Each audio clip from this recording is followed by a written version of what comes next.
اگر کسی کو وطر میں دعائے قنوت نہ آتی ہو تو وہ کیا کرے؟ پہلا سوال یہ پیدا ہوتا ہے کہ کیوں نہیں آتی؟ بعض پوچھتے ہیں میں نماز جنازہ کی دعا نہیں آتی کیا کریں؟ کیوں نہیں آتی؟ کیوں نہیں سیکھتے آپ؟ اگر میں ابھی اعلان کر دوں یا ہماری گورنمنٹ اعلان کر دے کہ جو دعائے قنوت یاد کرے گا اسے 1,00,000 روپے ملیں گے، سناؤ اور 1,00,000 کا چیک لے جاؤ یا کیش 1,00,000 روپے لے کر جاؤ۔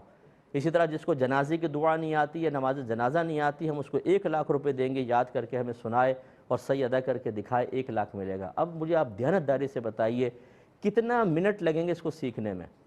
اب تو 5 منٹ میں سیکھ کر بولیں گے، فوراً وہ چھلانگیں لگاتے ہوئے جائیں گے، لائیے جی 1,00,000۔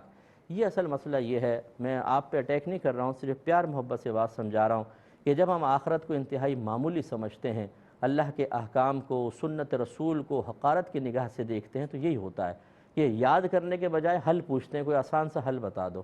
دنیا کے معاملے میں اگر فائدہ ہوتا ہے کبھی بھی یہ نہیں کہتے کہ اس کو چھوڑو یہ دوسرا حاصل کر لے، مجھے کوئی دوسرا حل بتاؤ۔ اس لیے میں آپ سے سب سے پہلے تو اولاً گزارش کروں گا فوراً سے پیشتر یاد کریں تاکہ نبی کریم صلی اللہ علیہ وسلم کی سنت کی ادائیگی کا موقع ملے۔ دوسرا یہ کہ جب تک آپ یاد کر رہے ہیں 3 مرتبہ صرف اس طرح کہہ رہے ہیں اللہم اغفر لی، اللہم اغفر لی، اللہم اغفر لی، یعنی اے اللہ میری مغفرت فرما۔ 3 دفعہ کہہ لیں، یعنی جیسے آپ نے دعائے قنوت کی تکبیر لگائی اللہ اکبر، پھر 3 دفعہ یہ کہا اور رکوع کر لیں، یہ اس کے قائم مقام ہو جائے گا۔